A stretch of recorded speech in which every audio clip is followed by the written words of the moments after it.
السلام علیکم ناظرین، اگر آپ چینل پر نیو ہیں تو چینل کو سبسکرائب کر دیں۔ چلیے بڑھتے ہیں عمروں اور شیطانی کھوپڑی کی طرف۔ شہنشاہ افراسیاب کے دربار میں داخل ہوتے ہی تمام درباری اپنی اپنی جگہوں پر احتراماً نہایت مؤدبانہ انداز میں کھڑے ہو گئے۔ افراسیاب نہایت شان سے اپنے رکنار تخت پر آ کر بیٹھ گیا۔ اس نے ہاتھ اٹھا کر اشارہ کیا اور درباری اپنی اپنی جگہوں پر بیٹھ گئے۔ آج ہماری زندگی کا نہایت خوش قسمت اور اہم ترین دن ہے۔ میں آج آپ سب کو ایک ایسی خوشخبری سناؤں گا جسے سن کر آپ کی طبیعت باغ باغ ہو جائے گی۔ اس سے پہلے کہ میں آپ کو وہ خوشخبری سناؤں، میں آپ سے ایک نئے جادوگر کا تعارف کروانا چاہتا ہوں۔ وہ جادوگر اپنی پوجا مکمل کر کے سامری کے ہال سے ہی واپس آئے ہیں۔ وہ سامری جادوگر دیوتا کے خاص پجاری ہیں۔ ان کی پوجا سے خوش ہو کر جادو دیوتا اور سامری جادوگر نے اس کو جادوگروں کی سب سے بڑی طاقت شیطانی کھوپڑی بخش دی ہے، اور آپ سب اچھی طرح سے جانتے ہیں کہ ہم جادوگروں کے لیے مقدس شیطانی کھوپڑی کس قدر اہم مقام رکھتی ہے۔ دنیا کا بڑے سے بڑا جادو اس کھوپڑی کے سامنے کچھ نہیں ہے، حتیٰ کہ بڑے بڑے جادوگر دیوتا بھی اس مقدس شیطانی کھوپڑی کے غلام ہیں، اور جس کے پاس وہ کھوپڑی ہو اس پر کبھی اور کسی قسم کا کوئی تکلیف نہیں آ سکتی، اور نہ ہی کوئی دوسری طاقت اس کی طاقت کو زیر کر سکتی ہے۔ میں نے اور کئی بڑے بڑے نامور جادوگروں نے اس مقدس کھوپڑی کے حصول کی کوشش کی تھی، لیکن کامیاب نہیں ہو سکے۔ یہ زغاغا جادوگر کی خوش قسمتی ہے کہ اس کی پوجا سے نہ صرف سامری جادوگر خوش ہوئے بلکہ جادو دیوتا بھی بے حد خوش تھے، لہٰذا وہ مقدس شیطانی کھوپڑی انہوں نے زغاغا جادوگر کو دے دی، اور اس طرح زغاغا جادوگر دیوتا سامری اور جمشید جادو کے بعد ہمارے لیے سب سے بڑے جادوگر بن گئے ہیں۔ وہ چاہتے تو اپنی طاقتوں سے جادو کی ایک الگ اور نئی نگری آباد کر سکتے تھے، اور ہم سب کو اپنا غلام بھی بنا سکتے تھے، مگر انہوں نے ایسا نہیں کیا۔ وہ اصل میں نہایت رحم دل اور ہمارے لیے بے حد مخلص ہیں۔ انہوں نے ہر قسم کی سرداری لینے سے صاف انکار کر دیا ہے، اور سامری جادوگر سے کہہ کر وہ خاص طور پر ہمارے پاس آئے ہیں۔ ہمارے ساتھ رہنے کے لیے، ہماری مدد کرنے کے لیے۔ وہ جانتے ہیں کہ چند شرپسند لوگ ہمیں اور ہماری قوتوں کو تباہ اور برباد کرنے پر تلے ہیں۔ ان کی وجہ سے ہمیں کس قدر نقصان اٹھانا پڑا، اور ہمارے کس قدر عظیم جادوگروں کو موت کے گھاٹ اترنا پڑا۔ زغاغا جادوگر ہمارے اس نقصان اور عظیم جادوگروں کی موت کا انتقام لینے کے لیے یہاں آئے ہیں۔ انہوں نے دعویٰ کیا ہے کہ وہ 3 دن اور 3 راتوں میں حمزہ اور اس کی تمام اتحادی فوجوں کو تباہ و برباد کر دیں گے۔ اس کے علاوہ وہ جادوگروں کی طاقت کو اس قدر بڑھا دیں گے کہ آئندہ کوئی بھی شرپسند انسان ہماری طرف آنکھ اٹھا کر بھی نہیں دیکھ سکے گا، اور اس ساری دنیا پر ہمارا اور صرف ہمارا راج ہوگا۔ میں عظیم زغاغا جادوگر کی تعریف میں زمین و آسمان کے قلابے بھی ملا دوں تب بھی کم ہے۔ بہرحال میں عظیم زغاغا جادوگر سے درخواست کرتا ہوں کہ آپ تشریف لائیں، تاکہ آپ جیسے عظیم اور طاقتور جادوگر کا ہم سب دیدار کر سکیں۔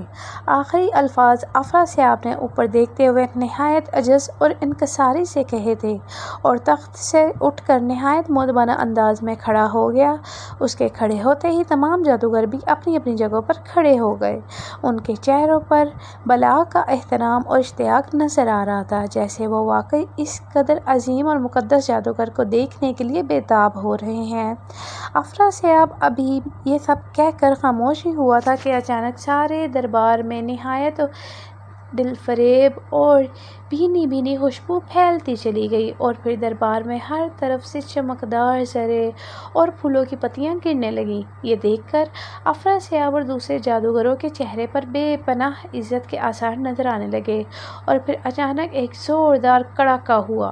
ایک لمحے کے لیے دربار میں چمکا چوند روشنی ابھری، اور دوسرے ہی لمحے افراسیاب کے قریب ایک انتہائی مکروہ اور خوفناک شکل والا جادوگر نمودار ہوا۔ اس جادوگر کی داڑھی، مونچھوں اور سر کے بال دودھ کی طرح سفید اور بے تحاشا بڑھے ہوئے تھے۔ چہرے کا گوشت سیاہ اور سمٹا ہوا تھا، آنکھیں چھوٹی آنکھیں چھوٹی چھوٹی مگر ان میں بے پناہ شیطانی چمک نظر آ رہی تھی۔ اس نے سیاہ رنگ کا لباس پہن رکھا تھا جس کے سینے پر 2 کھوپڑیاں بنی ہوئی تھیں۔ جوں ہی وہ جادوگر وہاں نمودار ہوا، افراسیاب جلدی سے اس کے سامنے رکوع کے بل جھک گیا، جبکہ دوسرے جادوگر اس کے سامنے فوراً سجدے میں گر گئے۔ طلسم و شربا کا شہنشاہ افراسیاب اپنے طلسم کے سب جادوگروں کی طرف سے عظیم زغاغا جادوگر کو خوش آمدید کہتا ہے۔ افراسیاب نے رکوع کے بل جھکتے ہوئے نہایت مؤدبانہ انداز میں کہا، اور بوڑھے زغاغا جادوگر کے چہرے پر ایک شیطانی مسکراہٹ آ گئی۔ وہ آگے بڑھا اور نہایت شان کے ساتھ افراسیاب کے تخت پر بیٹھ گیا۔ افراسیاب سیدھا ہو کر تخت کے پاس ہاتھ باندھ کر اس کے سامنے نہایت مؤدبانہ انداز میں کھڑا ہو گیا، اور دوسرے جادوگر بھی اٹھ کر ہاتھ باندھ کر مؤدبانہ انداز میں کھڑے ہو گئے تھے۔ عظیم زغاغا، ہم آپ کے بے حد مشکور ہیں جو آپ نے ہماری عزت افزائی فرمائی اور ہمارے طلسم و شربا میں آئے، اور طلسم و شربا کا ہر جادوگر آپ کا دل اور جان سے غلام ہے۔ ہم آپ کے حکم پر اپنے خون کا آخری قطرہ بہا دیں گے۔ اور طلسم و شربا کے باسیوں، ایک تو عظیم جادوگر نے ہمارے طلسم میں آ کر ہماری عزت افزائی کی ہے، اور دوسرے یہ کہ یہ آپ کے لیے ایک بہت بڑا اور ناقابل یقین تحفہ بھی لائے ہیں۔ وہ شیطان جس سے ہم پورا طلسم و شربا عاجز تھا، جس نے جادوگروں کے ناک میں دم کر کے رکھا تھا، جس کی وجہ سے طلسم و شربا کو کئی بار ناقابل تلافی حد تک نقصان پہنچا تھا، اس شخص، اس عظیم زغاغا جادوگر نے نہ صرف اسے گرفتار کر لیا تھا بلکہ انہوں نے اس کا ہمیشہ ہمیشہ کے لیے حل بھی نکال دیا تھا، اور اس کو ہمیشہ ہمیشہ کے لیے جہنم واسی بھی کر دیا ہے۔ اور شاید اس سے بڑی خوشی ہمارے لیے کوئی اور ہو ہی نہیں سکتی۔ جی ہاں، آپ سمجھ ہی گئے ہوں گے کہ میں کس شاطر اور عیار انسان کی بات کر رہا ہوں۔ اس کا نام عمرو عیار ہی ہے۔ اس کی موت کی تصدیق نہ صرف جادو بچے نے کر دی ہے بلکہ کتاب سامری نے بھی باقاعدہ عمرو کی موت کا اعلان کر دیا ہے۔ شہنشاہ افراسیاب نے پہلے زغاغا جادوگر سے کہا اور پھر مڑ کر درباریوں کو بتانے لگا کہ اس کی بات سن کر وہاں پر موجود سب جادوگروں کے چہرے خوشی سے دمکنے لگے، اور وہ زور زور سے زغاغا جادوگر زندہ باد، زغاغا جادوگر زندہ باد کے نعرے لگانے لگے۔ اس وقت زغاغا جادوگر نے اپنا ہاتھ اٹھایا اور سب جادوگر یکدم خاموش ہو گئے۔ جیسے کہ افراسیاب نے تم سب کو میرے متعلق سب کچھ بتا دیا ہے، میں اس وقت جادو دیوتا سامری اور جمشید جادو کے بعد سب سے بڑا اور طاقتور جادوگر ہوں۔ میں چاہتا تو نہایت آسانی سے اس سامری دنیا کے جادوگروں کو اپنا غلام بنا سکتا تھا، اور تم سے بڑے بڑے اور خوفناک جادوگروں کو ایک الگ ریاست بنا سکتا تھا، مگر میں نے ایسا نہیں کیا۔ میں نے ایسا کیوں نہیں کیا؟ اس کی خاص وجہ یہ ہے کہ وہ وجہ کیا ہے اس کے بارے میں تمہیں ابھی نہیں بتا سکتا۔ بس تم سب صرف اتنا جان لو کہ میں اس دنیا کی سب سے بڑی طاقت کو اپنے قبضے میں لینا چاہتا ہوں۔ اس طاقت کا نام ششتار جادو ہے، مگر ششتار جادو کہاں اور کس چیز میں ہے اس کے بارے میں کچھ نہیں جانتا، حتیٰ کہ اس کی موجودگی کے بارے میں بڑے دیوتا بھی لا علم ہیں۔ مگر اتنا معلوم ہے کہ یہ ششتار اس دنیا میں ہی کہیں موجود ہے، اور وہ کس جگہ ہے، کس کے پاس اور کس شکل میں ہے، یہ کوئی نہیں جانتا۔ اس ششتار جادو میں ایک بہت بڑی طاقت ہے جو اگر کھل جائے تو پوری کی پوری دنیا چند روز میں ملیا میٹ کی جا سکتی ہے، اور اس جادو کی مدد سے دنیا کے بڑے بڑے تمام جادوگروں کو بھی اپنا غلام بنایا جا سکتا ہے، اور دیوتاؤں کا دیدار بھی کیا جا سکتا ہے۔ اس دنیا پر ہر طرف عظیم شیطان اور اس کے پجاریوں کا راج ہوگا۔ دنیا کا طاقتور ترین انسان بھی ہم میں سے کسی ایک جادوگر کو بھی نقصان نہیں پہنچا سکے گا۔ یہی خواب عظیم اور مقدس جادو دیوتا کا ہے، اور اسی خواب کو پورا کرنے کے لیے ہزاروں سال سے سامری جادوگر اور جمشید جادوگر کی روحیں تڑپ رہی ہیں۔ ہزاروں سال کی تلاش کے بعد جادو دیوتا نے اس مقدس ششتار کا یہ پتہ چلا لیا ہے کہ وہ کہاں اور کس حالت میں ہے۔ ان کے مطابق ششتار جادو ایک کالے پھول میں ہے۔ وہ کالا پھول اس دنیا کا انتہائی سرے پر موجود کالی وادی کی کالی دلدلوں میں کہیں کھلا ہوا ہے۔ اس پھول کے گرد بے حد بڑے بڑے اور انتہائی زہریلے کانٹے پھیلے ہوئے ہیں۔ جن سے اگر کوئی فولادی چٹان بھی چھو جائے تو ایک لمحے میں جل کر سیاہ ہو جاتی ہے۔ اس کے علاوہ ان کالی دلدلوں کے پاس جانا اس قدر آسان نہیں ہے۔ وہ دلدلیں عام طور پر موت کی دلدلیں کہلاتی ہیں۔ ان کے اوپر کافی بلندی سے بھی اگر کوئی گزرنے لگے تو فوراً ہلاک ہو جاتا ہے۔ اس کے علاوہ جادو دیوتا کے مطابق اس سیاہ وادی تک پہنچنا بھی انتہائی مشکل بلکہ ناممکن ہے۔ وہاں ایسی خوفناک بلاؤں اور ہولناک طاقتوں کا راج ہے جس سے ٹکرانے کا خیال بھی بڑے سے بڑے جادوگر بھی اپنے ذہن میں نہیں لاتا، مگر میں نے ان بلاؤں اور طاقتوں سے ٹکرانے کا فیصلہ کر لیا ہے۔ میں نے نہ صرف ان خوفناک طاقتوں سے ٹکراؤں گا بلکہ ان کالی دلدلوں میں بھی اتروں گا اور اس کالے پھول کو تلاش کر کے لاؤں گا۔ زغاگا جادوگر کہتا چلا گیا اور شہنشاہ افراسیاب سمیت وہاں پر موجود سارے جادوگر اس کی باتیں سن کر ششدر رہ گئے اور وہ پھر بے اختیار زور سے زغاگا جادوگر کے حق میں نعرے لگانے لگے۔ زغاگا جادوگر نے ایک بار پھر ہاتھ اٹھا کر انہیں خاموش کر دیا۔ میرے دوستو، میں نے تمہیں بتا دیا ہے کہ ششدار جادو کیا ہے اور وہ کہاں ہے اور کس حالت میں ہے۔ بظاہر تو اس پھول تک پہنچنا قریب ناممکن ہے، لیکن میں نے شیطانی کھوپڑی سے اس تک پہنچنے کا سب سے سہل راستہ تلاش کر لیا ہے، اور آپ سب کو یہ جان کر یقیناً خوشی ہوگی کہ کتاب سامری نے بھی اس بات کی تصدیق کر دی ہے کہ اگر میں چاہوں تو اس مقدس ششدار پھول کو کالی دلدلوں سے نہایت آسانی کے ساتھ حاصل کر سکتا ہوں، مگر اس کے لیے مجھے ایک کام کرنا ہوگا، ایک ایسا کام جو بظاہر تو بہت مشکل ہے، لیکن اگر آپ سب میری مدد کریں تو وہ کام نہایت آسانی سے ہو سکتا ہے، اور پھر میں کالی وادی کی کالی دلدلوں سے کالے پھول کو تلاش کر کے لا سکتا ہوں، اور کالے پھول کو حاصل کر کے ہم اپنے تمام عظیم جادوگر دیوتاؤں کا دیدار کر سکتے ہیں۔ اور پھر یہ کہہ کر زغاگا جادوگر خاموش ہو گیا۔ ہم سب دل اور جان سے آپ کے ساتھ ہیں عظیم زغاگا۔ اگر ہم اپنے عظیم جادوگر دیوتاؤں کا دیدار کرنے میں آپ کی مدد کر سکتے ہیں تو اس سے بڑھ کر ہمارے لیے خوش قسمتی اور خوشی کی کیا ہی بات ہو سکتی ہے۔ آپ حکم ہمیں کریں آقا، ہم آپ کا ہر حکم بجا لانے کے لیے تیار ہیں۔ شہنشاہ افراسیاب نے سر کو خم کرتے ہوئے نہایت مسرت بھرے لہجے میں جواب دیا، اور دوسرے جادوگر بھی افراسیاب کی ہاں میں ہاں ملانے لگے۔ بہت خوب،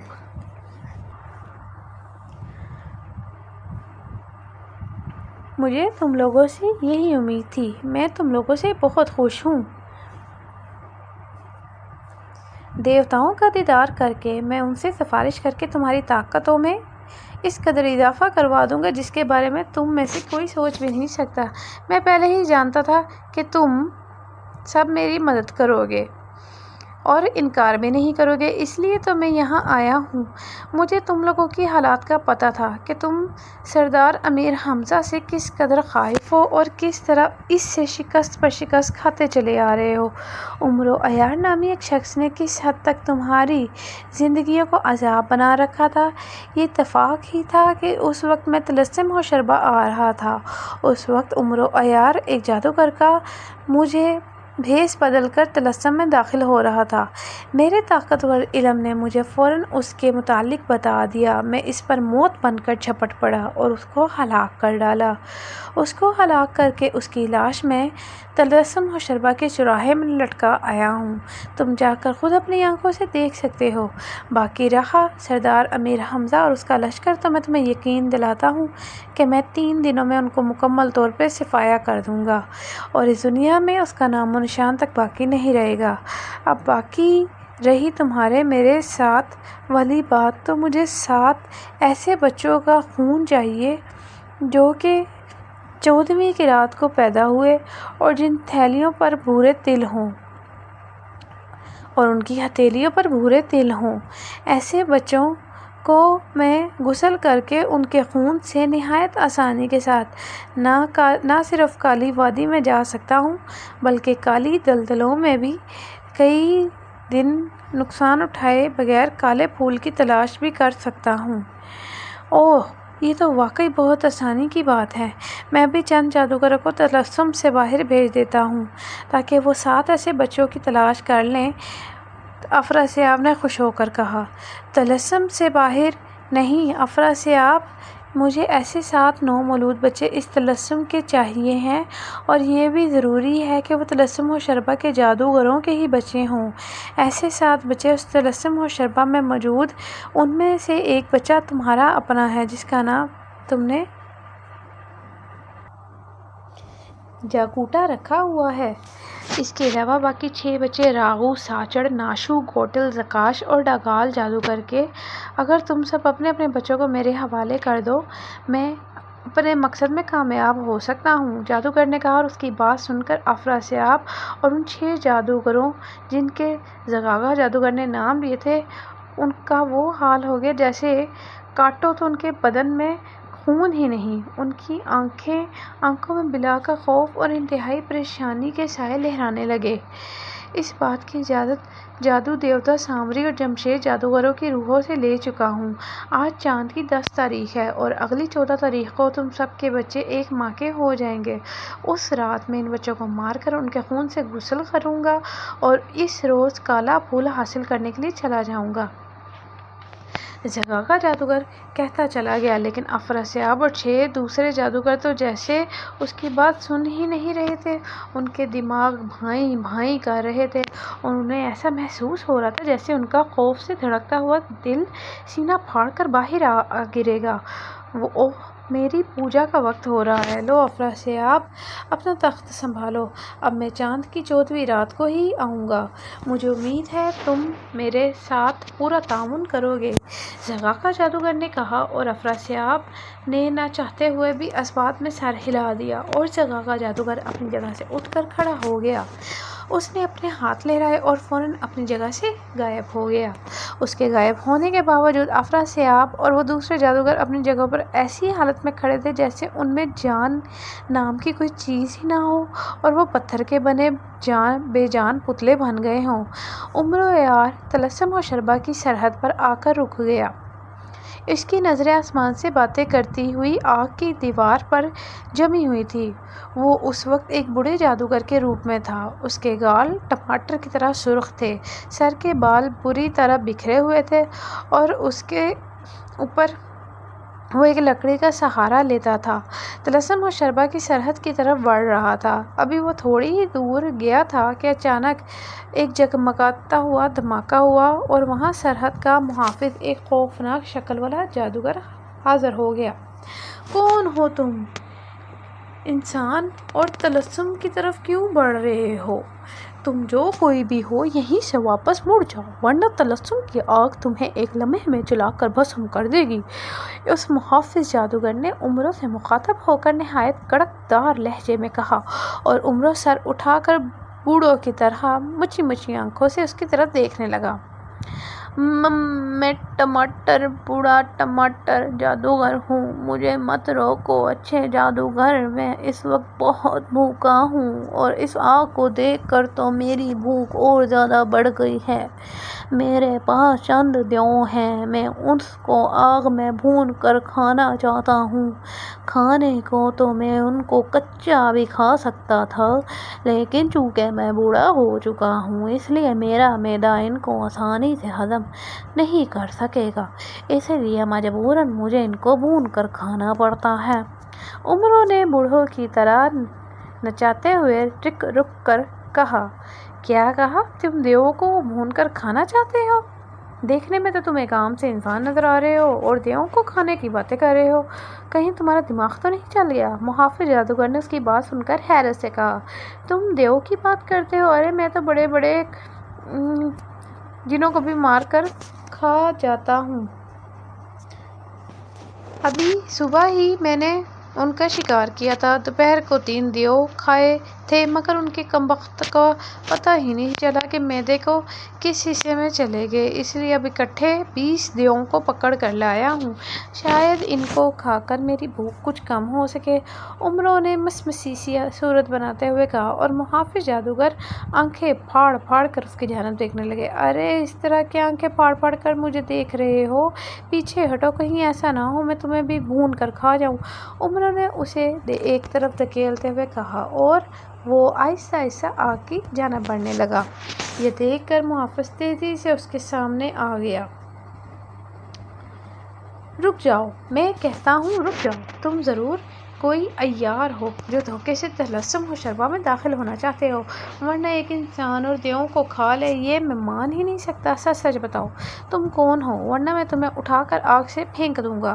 محافظ جادوگر نے عمروں کے سامنے آ کر انتہائی غصیلے لہجے میں کہا، تم ٹماٹر جادوگر کا راستہ روک رہے ہو، تمہاری یہ مجال، ٹھہرو میں تمہیں ابھی سبق سکھاتا ہوں۔ عمروں نے غصے میں آتے ہوئے کہا اور زنبیل میں ہاتھ ڈال کر جلدی سے ایک پتلی سی چھڑی نکال لی۔ چھڑی دیکھ کر محافظ جادوگر کے لبوں پر مسکراہٹ آ گئی۔ وہ سمجھ گیا کہ کبڑا بوڑھا یقیناً کوئی پاگل ہے، بھلا عام سی چھڑی، وہ اسے کیا نقصان پہنچا سکتا ہے۔ وہ اپنی جگہ تن کر کھڑا ہو گیا اور تنزیہ نظروں سے عمروں کی جانب دیکھنے لگا۔ میں تمہیں مار دوں گا، قتل کر دوں گا۔ تم نے ٹماٹر جادوگر کو عیار کہا اور اس کا راستہ روکا، نہیں چھوڑوں گا میں۔ عمروں چھڑی لے کر آگے بڑھا اور یکدم جیسے ٹھوکر کھا کر گر پڑا۔ اسے گرتا دیکھ کر محافظ جادوگر کی بے اختیار ہنسی نکل گئی۔ اوہ، تم ہنس رہے ہو، میرا مذاق اڑا رہے ہو، ٹھہرو مجھے اٹھنے دو، میں ابھی تمہاری بتی سی باہر نکالتا ہوں۔ عمروں نے اٹھتے ہوئے بوڑھوں کی طرف بے حد غصیلے لہجے میں کہا، مگر اٹھنے کی کوشش میں وہ ایک بار پھر گر پڑا۔ اصل میں اس کا پیر اس کے لباس میں پھنس گیا تھا۔ وہ جتنی بار اٹھنے کی کوشش کرتا اتنی ہی بار گر پڑتا اور اسے یوں احمقوں کی طرح گرتے اٹھتے دیکھ کر محافظ جادوگر کا ہنس ہنس کر برا حال ہو رہا تھا۔ یار کیوں گدھوں کی طرح منہ اٹھا اٹھا کر رینگ رہے ہو، مجھے بوڑھے کی مدد کرو، اٹھاؤ مجھ سے دو چار چھڑیاں کھا لو گے تو تمہارا کیا بگڑ جائے گا۔ عمروں نے زمین پر گرے گرے بیچارگی کے عالم میں کہا، خوب، یعنی تمہیں میں اٹھاؤں بھی اور تمہارے ہاتھوں مار بھی کھاؤں، یہ بھی خوب کہا۔ کیوں نہ تمہیں ماروں، ہو سکتا ہے مار کھا کر تمہارا کبڑاپن ٹھیک ہو جائے۔ لاؤ ذرا یہ چھڑی مجھے تو دو، محافظ جادوگر نے ہنستے ہوئے کہا اور اس نے آگے بڑھ کر اس کے ہاتھ سے زبردستی اس کی چھڑی چھین لی۔ عمروں تو یہی چاہتا تھا۔ جوں ہی محافظ جادوگر نے اس سے چھڑی چھینی وہ یکدم اٹھ کر یوں کھڑا ہو گیا جیسے وہ کبھی گرا ہی نہ تھا۔ اس کا کبڑاپن بھی ختم ہو گیا۔ اسے یوں اٹھتا دیکھ کر محافظ جادوگر حیران رہ گیا۔ یہ کیا تم اس کے منہ سے ہلہلاہٹ زدہ آواز نکلی، یہ تم نہیں، ذرا اپنے ہاتھ میں دیکھو، خربوزے کی آخری بدصورت اولاد۔ عمروں نے اس کی نقل اتارتے ہوئے ہنس کر کہا۔ محافظ جادوگر نے اپنے ہاتھوں کی جانب دیکھا، پھر اپنے ہاتھ میں چھڑی کی جگہ سانپ دیکھ کر اس کے منہ سے چیخ نکل گئی۔ اس نے گھبرا کر سانپ پھینکنا چاہا لیکن سانپ تو جیسے اس کے ہاتھ سے چپک گیا ہو۔ دیکھتے ہی دیکھتے وہ تیزی سے لمبا ہوتا چلا گیا اور اس کے سارے جسم کے گرد لپٹتا چلا گیا۔ وہ اس زور سے اس کے جسم سے لپٹ رہا تھا کہ تکلیف کے مارے محافظ جادوگر کے منہ سے چیخیں نکلنے لگیں، اور جب سانپ پھن اٹھا کر اس کے چہرے پر پھنکاریں مارنے لگا تو محافظ جادوگر کے رہے سہے اوزان بھی ختم ہو گئے۔ بچاؤ بچاؤ، مجھے اس ناگ سے بچاؤ، مر جاؤں گا، بچاؤ بچاؤ، اس نے بری طرح سے چیختے ہوئے کہا۔ اپنی جان بچانا چاہتے ہو تو مجھے طلسم میں داخل ہونے کا راستہ دو، ورنہ اس ناگ کا حلقہ تنگ سے تنگ ہوتا جائے گا اور تمہاری ہڈیاں ٹوٹنا شروع ہو جائیں گی۔ عمروں نے اس کے قریب آ کر انتہائی سرد لہجے میں کہا، میں تمہارا راستہ نہیں روکوں گا، تم عیار ہو، دھوکے باز ہو، میں طلسم میں داخل نہیں ہونے دوں گا۔ اوہ، اس نے بری طرح سے سر پٹکتے ہوئے کہا، ٹھیک ہے، چلو ناگ بادشاہ، اس کی ہڈیوں کا چکنا چور کر دو، میں اس کی ہڈیوں کا سرما اپنی آنکھوں میں لگاؤں گا تو آگ میں مجھے آپ ہی آپ راستہ مل جائے گا۔ عمروں نے لاپرواہی سے کہا اور اس کے حکم سے ناگ نے محافظ جادوگر کے جسم پر اپنی گرفت اور سخت کر دی۔ اب تو محافظ جادوگر کے جسم پر اپنی گرفت اور سخت کرنے کے بعد وہ آسمان سے باتیں کرنے لگ گیا۔ ٹھہرو، رک جاؤ، میں کہتا ہوں رک جاؤ، میں تمہیں طلسم میں جانے کا راستہ دے دیتا ہوں، مجھے اس ناگ سے بچاؤ، اس نے تڑپتے ہوئے اور بری طرح سے چیختے ہوئے کہا۔ ایسے نہیں، پہلے آگ میں سے گزرنے کا راستہ بتاؤ، پھر میں تمہیں اس ناگ سے بچاؤں گا، ورنہ، عمروں نے سر نفی میں ہلاتے ہوئے کہا۔ اس کے اشارے پر ناگ نے اس کے جسم سے گرفت اس قدر ڈھیلی کر دی اور محافظ جلدی جلدی کوئی منتر پڑھنے لگا۔ خبردار، منتر صرف راستہ کھلنے کے لیے ہی پڑھنا۔ اگر تم نے کوئی دوسرا منتر پڑھا تو ناگ پھر تمہیں بری طرح سے کس لے گا، اور جب تک تمہاری ساری ہڈیاں نہ ٹوٹ جائے اس وقت تک یہ تمہیں نہیں چھوڑے گا۔ عمرو نے ایسے تنبیہ کرتے ہوئے کہا، لیکن شاید محافظ جادوگر ضرورت سے کچھ زیادہ ہی ڈر گیا تھا۔ اس نے منتر پڑھ کر سچ مچ آگ کی دیوار میں ایک راستہ بنا دیا۔ راستہ دیکھ کر عمرو تیزی سے آگے بڑھا اور جلدی سے آگ کی دیوار عبور کر گیا۔ محافظ جادوگر چیخ چیخ کر اسے آوازیں دیتا رہا، وہ اسے ناگ سے تو بچائے، لیکن عمرو بھلا وہاں کہاں رکنے والا تھا۔ وہ جو ہی آگ کی طرف جانب بڑھا، ٹھٹک کر رک گیا۔ اس کے سامنے چند اور محافظ جادوگر ہاتھوں میں تلواریں لیے اس کی جانب خون خوار نظروں سے دیکھ رہے تھے۔ اس کا مطلب ہے ہمارا اندازہ درست تھا، آگ کی دیوار کے دوسری جانب تم سرحدی محافظ کو یقیناً مار رہے ہوگے جو وہ اس بری طرح چیخ چلا رہا ہے۔ ہمیں بے حد پریشانی ہو رہی تھی، اچھا ہوا تم خود ہی اندر آ گئے، کیونکہ ایک محافظ کے باہر جانے کی وجہ سے ہم باہر نہیں جا سکتے۔ اب ہم تمہیں زندہ نہیں چھوڑیں گے۔ اس سے پہلے کہ ہم تمہیں ہلاک کر ڈالیں، تم اپنے بارے میں بتاؤ کہ تم کون ہو اور تم نے سرحدی محافظ کو کیوں مارا ہے۔ ایک محافظ نے اس کی جانب دیکھتے ہوئے بے حد سخت لہجے میں کہا، میرا نام میرا مطلب ہے ٹماٹر جادوگر ہے۔ میں سرحدی محافظ کو مار تھوڑی رہا تھا، میں سرحدی محافظ کو اس کے ساتھ سانپ لپٹ گیا تھا، میں تو اس کی مدد کے لیے اندر آیا ہوں۔ جلدی کرو، اپنے ساتھی کی جان بچاؤ، نہیں تو وہ ناگ بہت ہی خطرناک ہے، تمہارے ساتھی کو مار ڈالے گا۔ عمرو نے گھبرائے ہوئے لہجے میں کہا۔ اس کی بات سن کر اس کے محافظ نے تیز نظروں سے آگ کی طرف دیکھا۔ اس کا اندازہ ایسا تھا جیسے وہ آگ کے آر پار آسانی سے دیکھ رہا ہو۔ دوسرے ہی لمحے اس کے منہ سے حیرت زدہ آواز نکلی، ارے واقعی ہاگوڈ کے جسم پر تو سچ مچ ایک سانپ لپٹا ہوا ہے، وہ سخت تکلیف میں ہے، وہ واقعی ہماری مدد کی ضرورت ہے۔ اس جادوگر نے تیز لہجے میں کہا، ساتھ ہی اس نے کوئی منتر پڑھا، آگ کی دیوار میں راستہ بن گیا اور وہ تیزی سے باہر بھاگتے چلے گئے۔ یا اللہ تیرا شکر ہے، اب مجھے یہاں سے بھاگ جانا چاہیے، اس سے پہلے وہ لوگ واپس آ کر میری بوٹیاں اڑا دیں، مجھے یہاں سے نکل جانا چاہیے، عمرو نے کہا، اور اس نے تیزی سے ایک طرف دوڑ لگا دی۔ کافی آگے جا کر وہ درختوں کے نیچے اور پیچھے چلا گیا اور زنبیل سے دوسرے کپڑے اور روغن عیاریں نکال کر اپنا حلیہ بدلنے لگا۔ کچھ ہی دیر میں وہ ایک اور جادوگر کا روپ بدل چکا تھا۔ اس نے ادھر ادھر دیکھا اور پھر کسی کو نہ پا کر وہ درختوں کے پیچھے سے نکل آیا۔ کچھ سوچ کر اس نے زنبیل سے سنہری تختی نکالی۔ جو ہی اس نے تختی نکالی، اس پر چند الفاظ ابھر آئے جیسے پڑھ کر عمرو بوکھلا گیا۔ اس نے جلدی سے زنبیل سے سلیمانی چادر نکالی اور اپنے کاندھوں پر ڈال لی اور غائب ہو گیا۔ چند ہی لمحوں بعد جب وہ دوبارہ نمودار ہوا تو اچانک وہاں ایک جھماکہ ہوا اور ایک نہایت بوڑھا اور نہایت مکروہ صورت والا جادوگر وہاں نمودار ہوا۔ اسے دیکھ کر وہ ٹھٹک گیا۔ عمرو عیار، مرنے کے لیے تیار ہو جاؤ، تم سرحدی محافظوں کو تو چکر دے کر طلسم میں داخل ہو گئے ہو، لیکن اب تم میرے ہاتھوں زندہ بچ کر نہیں جا سکتے، اس جادوگر نے نہایت غضبناک لہجے میں کہا۔ پھر اس سے پہلے کہ عمرو کچھ اور کہتا، اس جادوگر نے اپنے دائیں ہاتھ کی ایک انگلی اس کی طرف کر کے ہلکا سا جھٹکا دیا۔ اس کی انگلی سے روشنی کی تیز لہر نکل کر عمرو عیار سے ٹکرائی اور وہ بھگ سے عمرو عیار کے جسم میں آگ لگ گئی۔ صرف ایک ہی لمحے میں اس کا جسم جل کر کوئلہ بن چکا تھا اور وہ جادوگر فاتحانہ انداز میں زور زور سے قہقہے لگانے لگا۔ ہا ہا ہا! عمرو عیار جو طلسم و شربا کے باسیوں کے لیے ہوا بنا ہوا تھا، مار ڈالا، میں نے اسے مار ڈالا، ہا ہا ہا! زگاکا جادوگر نے عمرو عیار کو مار ڈالا، ہا ہا ہا! وہ دیوانوں کی طرح زور زور سے قہقہے لگا رہا تھا۔ پھر اس نے عمرو کا جلا ہوا جسم اٹھایا اور وہاں سے غائب ہو گیا۔ افسوس زگاکا جادوگر، تم جیت کر بھی ہار گئے، تم نے عمرو عیار کو ہلاک بھی کر دیا، مگر عمرو عیار زندہ ہے۔ اب تم اس کی موت کی اطلاع افراسیاب کو دو گے تو وہ یقیناً تمہاری بات کی تصدیق کرنے کے لیے اپنی کتاب سامری دیکھے گا یا اپنے جادو بچے کو بلائے گا۔ بہت خوب، مزہ آ جائے گا، اس بار تمہارا جادو بچہ اور کتاب سامری بھی دھوکہ دے جائے گی۔ افراسیاب، تمہارے طلسم کے لیے عمر عیار ضرور مر گیا ہے، مگر اصلی عمر عیار نہیں بلکہ ماش کے آٹے کا بنا ہوا نقلی عمر عیار۔ اچانک درختوں کی آڑ سے عمرو نے نکل کر کاندھے سے سلیمانی چادر اتارتے ہوئے کہا۔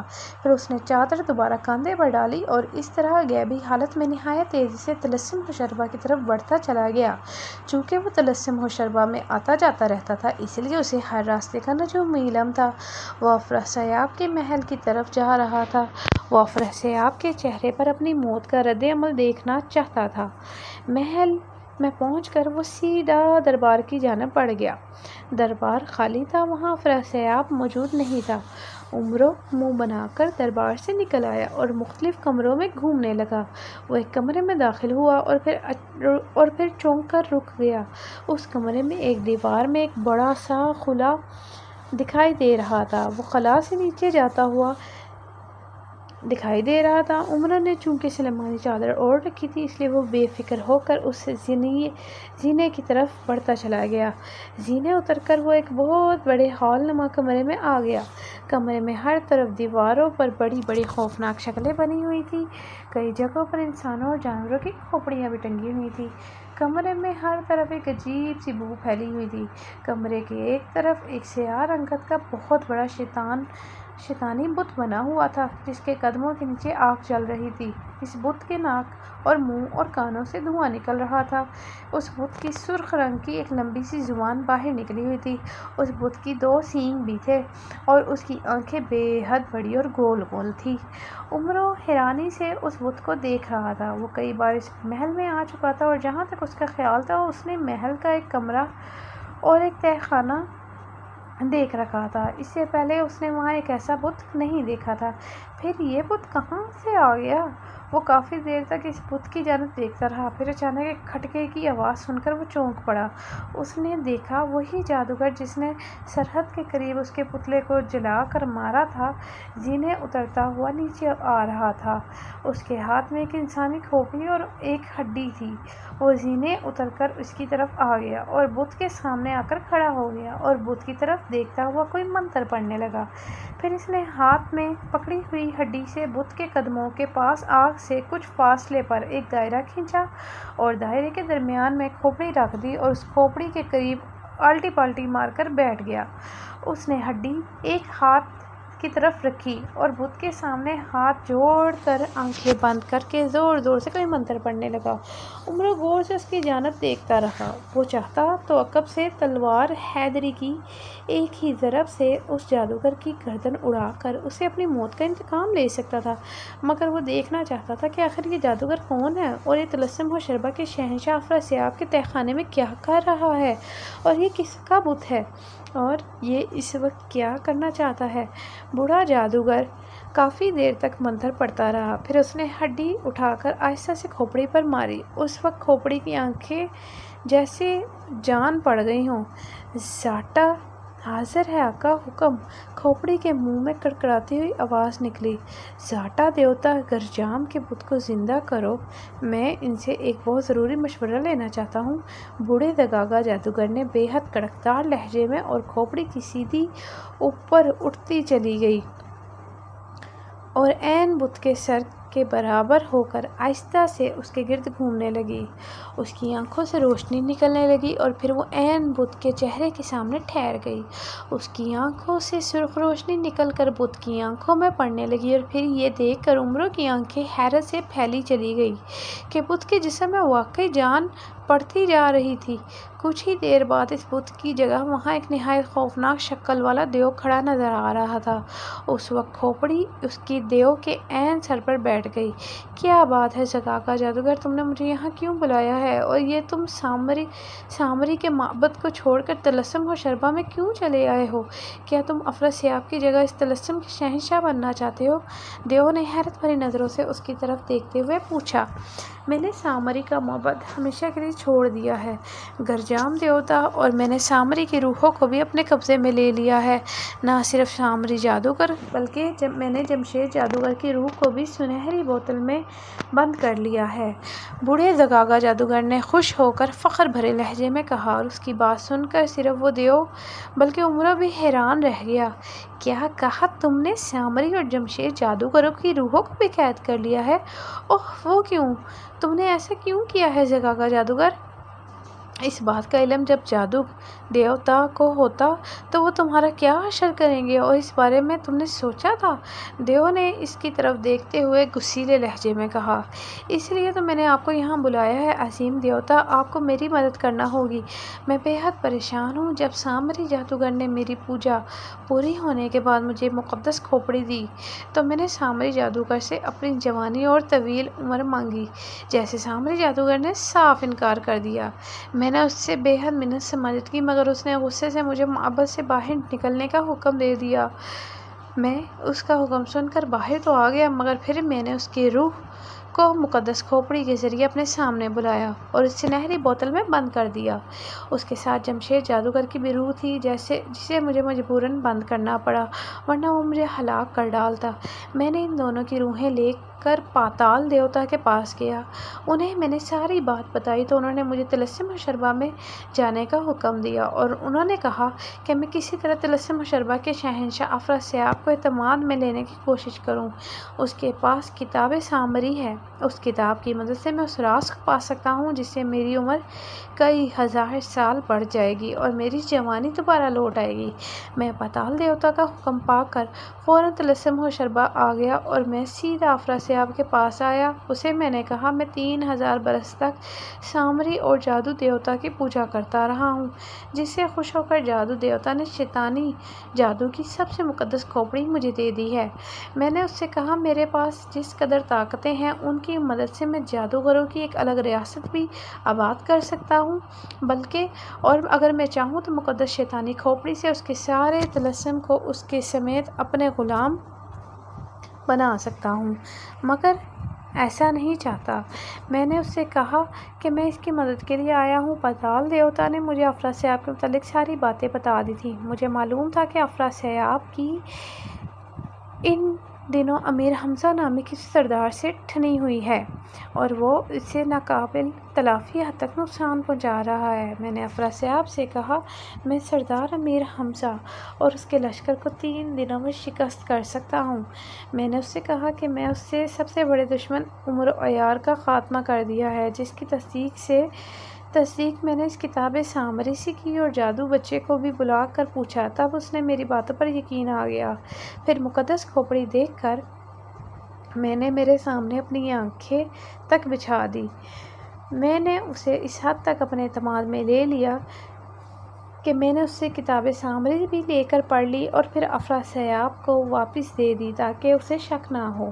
میں نے کتاب سامری سے اپنی طویل عمری کا راز پوچھا تھا۔ کتاب سامری نے بتایا کہ یہاں سے 7000 کوس دور ایک ملک آباد ہے جس کا نام ہے نارستان۔ اس ملک کے بادشاہ کی ایک بیٹی ہے، شہزادی سورج مکھی۔ اگر میں اس سورج مکھی شہزادی کے ساتھ شادی کر لی جائے اور اس شادی کے 40ویں دن کسی پہاڑی غار میں لے جا کر ہلاک کر دیا جائے اور اس کے خون کے آخری قطرے کا تلک ماتھے پر لگا لیا جائے تو اس سے بڑھاپا مکمل طور پر ختم ہو جاتا ہے، اور طویل عمری کے لیے اگر کالا پھول کھا لیا جائے تو اس سے زندگی کئی ہزار سال تک بڑھ جاتی ہے، اور وہ پھول کالی وادی کی کالے دلدلوں میں کہیں چھپا ہوا ہے۔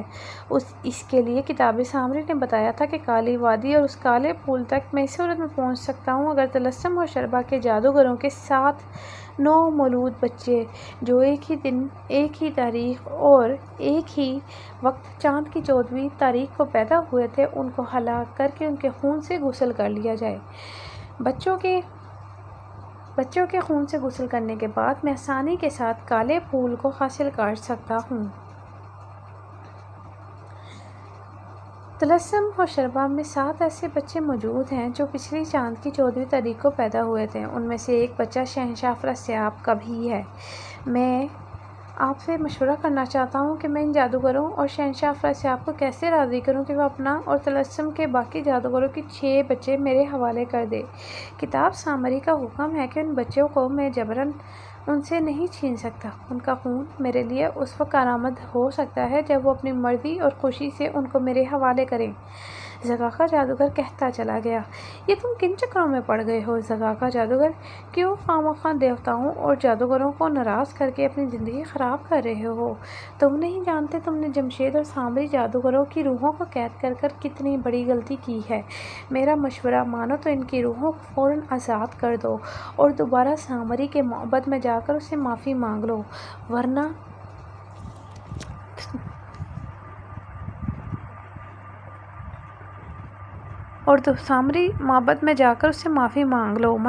اگر ان کی روحیں آزاد ہو گئی تو وہ تمہارا وہ حشر کریں گی اس کے بارے میں تم سوچ بھی نہیں سکتے۔ دیو نے بے حد دبنگ لہجے میں کہا، نہیں گرجام دیوتا، اب یہ مجھ سے نہیں ہوگا۔ میں ان جادوگروں کی روحوں کو نہیں چھوڑ سکتا۔ میں جانتا ہوں اگر میں نے ان جادوگروں کی روحوں کو آزاد کر دیا تو وہ ایک لمحے میں مجھے جلا کر بھسم کر دیں گی۔ میں کالے پھول کی ہر صورت میں حاصل کر لوں گا۔ اگر آپ مجھے کوئی مشورہ نہیں دینا چاہتے تو نہ سے ہی میں خود ہی کوئی نہ کوئی چکر چلا لوں گا۔ افراسیاب اور دوسرے جادوگر خود ہی اپنے بچوں کو میرے حوالے کر دیں گے۔ بس آپ ایک یہی مہربانی کریں، کچھ بھی ہو، آپ کسی طرح یہ خبر جادو دیوتا تک پہنچنے سے روک دیں کہ میں نے سامری اور جمشید جادوگروں کی روحوں کو قبضے میں لے لیا ہے۔ افراسیاب کو میں خود ہی سنبھال لوں گا، زغاغا جادوگر نے بے حد بیدار لہجے میں کہا۔ ہو نہ ہو اب تم خود سری پر اتر آئے ہو زغاغا۔ اگر ہم نے 300 برس یا تم نے میری 300 برس پوجا نہ کی ہوتی تو میں تمہارے اس انداز پر اس قدر ہولناک سزا دیتا جس کے بارے میں تم سوچ بھی نہیں سکتے تھے۔ بہرحال تم اگر اذیت ناک موت مرنے کا ارادہ کر ہی لیا ہے تو میں کیا کر سکتا ہوں؟ ٹھیک ہے، 7 دنوں تک جادو دیوتا تک سامری اور جمشید کی روحوں کی گمشدگی کی اطلاع نہیں پہنچنے دوں گا، لیکن اس کے بعد کا میں ہرگز ذمہ دار نہ ہوں گا اور نہ ہی میں اس کے بعد تمہاری کسی قسم کی کوئی مدد کروں گا۔ 7 دنوں تک اگر تم نے کالا پھول حاصل نہ کیا تو میں تم سے اپنی دی ہوئی ساری طلسمی قوتیں چھین لوں گا اور جادو دیوتا بھی پھر تمہارا کیا حشر کریں گے اس کا بھی میں ذمہ دار نہیں۔ دیو نے اس طرح سخت اور دبنگ لہجے میں کہا اور اس کا جسم ایک بار پھر پتھر کی طرح سخت اور بے جان بت کی طرح ہوتا چلا گیا اور اس کے سر پر موجود کھوپڑی اڑ کر آہستہ آہستہ گھومتی دوبارہ اس کے دائرے میں آ گئی۔ زغاغا جادوگر نے کھوپڑی کو اٹھایا اور سر جھٹکتا ہوا اپنی جگہ سے اٹھ کر کھڑا ہوا۔ ہو نہ ہو دیکھ لوں گا، میں نے جادو دیوتا کی پوجا کی ہے، وہ میرا کیا ہی بگاڑ لیں گے، اور میرے پاس مقدس شیطانی کھوپڑی ہے، اس کی موجودگی میں کسی جادوگر تو کیا جادو دیوتا کو بھی کوئی مجھے